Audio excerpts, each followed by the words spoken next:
Hello, everybody, and welcome to my channel. I'm Mariah, and today's topic is dyscalculia. Dyscalculia is a math learning disability. It is a brain related condition that makes basic arithmetic hard to learn, and that was found on the WebMD website. It may run in families, but scientists have not found any genes related to it, and that also was found on WebMD. Up, up to 7% of elementary school students have dyscalculia, which was found on the WebMD website. It can be associated with ADHD. Up to 60% of people with ADHD also have a learning disorder like dyscalculia, which was also found on the WebMD website. Dyscalculia is not the same as math anxiety, but people with dyscalculia can react strongly to activities involving mathematics. For instance, they may get upset or frustrated when playing board games, and that was found on the Dyslexia Association website. A lot of people can occasionally struggle with math, but those with dyscalculia will struggle to a greater extent than their peers, and their difficulties will continue over time. And that was found on the the Dyslexia Association website. Next, I'm going to go into the potential signs that may present themselves for dyscalculia from preschool all the way up to adulthood.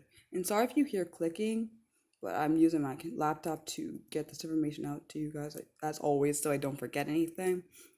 And all this information was found on the Dyslexia Association website, and I will provide all the articles that that are all the articles that I'm getting my information from. Okay, so these are some potential signs that a child may experience in preschool if they have dyscalculia.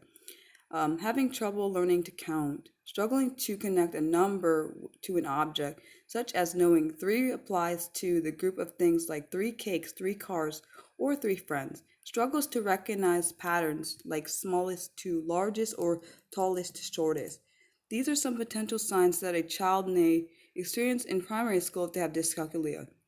Has difficulty learning and recalling basic number facts, such as number bonds. For example, 6 plus 4 equals 10. Still uses fingers to count instead of using advanced strategies, such as, for example, like mental math, like doing math in your head. Having poor understanding of signs like the plus sign, the minus sign, we have two X's or an X, and may confuse these mathematical systems. Struggles to recognize that 3 plus 5 is the same as 5 plus 3, or may not be able to solve 3 plus 26 minus 26 without calculating. And the way to solve that problem would be using PEMDAS, which stands for parentheses, exponent, multiplication, division, addition, and subtraction. And in that order, you have to pick which one applies to the problem. And sorry if you don't understand why I put it in there, but that's the way you solve it, just to let you guys know. Has trouble with place value, often putting numbers in the wrong columns. May not understand math language or be able to devise a plan to solving a math problem. Next, I'm going to present what signs you may experience, what signs your child may experience in secondary school if they have dyscalculia. Struggles to understand information on charts or graphs. Has trouble finding different approaches to the same math problem, such as adding the length and width of a triangle and doubling the answer to solve the problem for the perimeter, rather than adding all the sides. Struggles to learn and understand reasoning methods and multi-step calculation procedures. Has trouble measuring information like ingredients to a simple recipe or liquids in a bottle. This is the signs that an adult would experience. Some of the typical signs that an adult may experience if they have dyscalculia. Difficulty counting backwards, difficulty remembering basic math facts, slow to perform calculations, and weak mental arithmetic skills. Then now we're on to a diagnosis. which is this information was found on WebMD the WebMD website. If your child has a hard time with numbers, see his or her doctor to rule out any vision or hearing problems that may affect his or her ability to learn. Then talk to your child's math teacher to understand where he or she is having trouble. Also, talk to other teachers to find out if he or she is struggling in other areas. If you think your child has dyscalculia, after talking to his or her doctor and teachers, make an appointment to see a learning specialist. She'll talk to you and your child and test his or her math abilities to determine if he or she has it. Testing is the only way to know for sure if your child has the condition. The test is sometimes called an educational or psychosocial testing.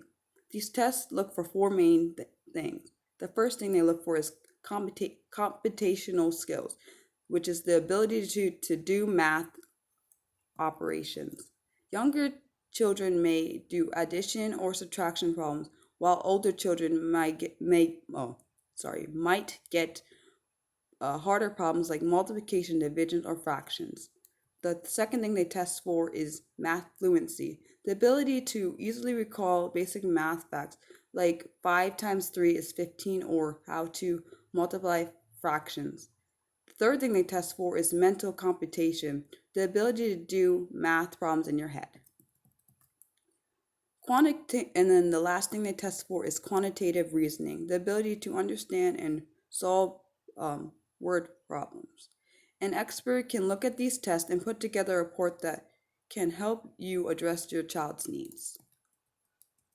Treatment. There is no medication to treat learning disabilities, which was found at the Attitude website. Your child may qualify for an IEP to receive special education services, including math supports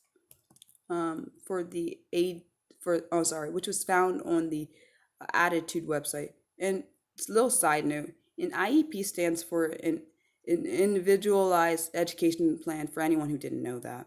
And what the IEP typically does is it spells out the accommodations you want for your child, or things that you think your child needs. Like, just to be honest, it's just to how to better support your child and help them in any area. Just that's a little side note. And of course, I'm not an expert in this. I don't know every single thing about an IEP, but I can research it if anyone wants that. Just let me know. And the reason I kind of know about it is because I work with kids that have autism, but I also had my own IEP because I as well have a learning disability, but well, that's another topic. Sorry, guys, that was just a little side note.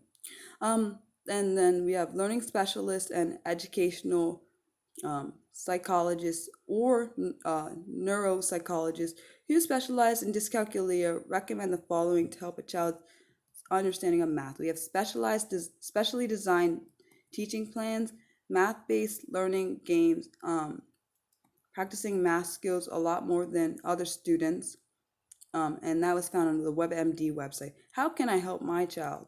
These are some things that you can um, try to help your child better learn and understand math and lower his or her anxiety. Let him or her use Let him or her use their fingers and paper when he or she counts. Make sure he or she has the right tools like an easy to use calculator and plenty of erasers. Use graph paper. It helps keep the columns and numbers straight and neat. Use rhythm and music to teach math facts and steps. Get an experienced math tutor to help. Draw pictures of math word problems. Um, talk to teachers. Talk to teachers privately about your child's condition and educational needs. And this is probably where the IEP probably would come in to play, just so you know. You may want to ask for the following: a quiet workspace, the use of a calculator during math class and tests, extra time to complete tests, and the option to record lectures. And all the information in this section was from the WebMD website. I hope you guys enjoyed this video. I hope you learned something new. I will be doing a one-day poll on my Twitter page to select my next video topic. As always, I'm open to any suggestions that you have for any future videos. Please let me know what they are in the comment section on my Twitter page. Thanks. I hope that you guys are continuing to stay safe, and I want you to know that I'm praying for you, your families, and the world. Um, I will post the articles that I used in the video description for anyone who wants to read them. Because of course I didn't go into every single sign for each topic because that would have made this video way too long. And I also think it's important that you guys also, even though I don't know everything about dyscalculia, but I want you to also learn about it if you want to. And I mean, of course, I'm not an expert in any of these fields. I just try to help because I and a person with a disability that likes helping others with disabilities, as well as educating people that don't have a disability on how they could possibly help someone that has a disability. And I'm sorry for my little side notes, but the reason I put them kind of brought them to light because I don't know if everyone knows about like an IEP and how they need to probably might need to get one. Of course, I'm not an expert in any of this. I don't know all about like disabilities. I'm not an expert like always. I'm just a normal person who wants to help others. You know. And then, like always, I will put my notes in the comment section for anyone who needs them. Sorry for the side notes, but I just think it's important to like interject my thoughts sometimes because, like, for example, the IP is very important to do. I just think it's a very important thing. And I know you're like, why is she saying that? But it is. It helps with accommodations and it helps, like, your child get the best support that they need. Um, I just hope people understand my heart when I do these videos. Thank you guys all for watching. I love all of you. Bye.